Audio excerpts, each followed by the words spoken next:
নাম বলবো?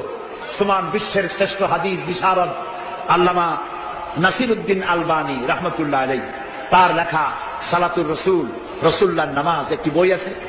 এই বইটি আমি পড়ার জন্য সকলকে অনুরোধ করি। সহিহ হাদিস দিয়ে বইটি লেখা। নামাজ যদি না হলো কোন ইবাদত কবুল হবে না। প্রথমে কিয়ামতে প্রথমে কি প্রশ্ন হবে বলেন সবাই? নামাজ। নামাজ কবুল, সব কবুল। নামাজ কবুল না, কোনটা কবুল না। সাইদি সাহেব 1980 সালে বলেছিলেন, আপনারা আল্লামা নাসিরউদ্দিন আলবানীর সালাতের বই দেখে সালাত পড়েন। পড়েছেন? আপনি পড়েছেন? কেন কানের মধ্যে ঢোকেনি তখন? তো মুজাফফর বিন মুহসিনের বইয়ের জন্য সাইদি সাহেব চিঠি লিখেছেন, এই জন্য উযু নষ্ট হলো কেন আপনার? আলবানী রহিমাহুল্লাহর বইয়ের সাথে আলবানী ইমাম 800 বছর পরে পৃথিবীর মুখে শ্রেষ্ঠ মুহাদ্দিস, তার বই আপনি পড়েননি যেটা 80 সালে বলেছেন সাইদি সাহেব। তা আপনার লজ্জা হয় না কেন? শরম হয় না কেন?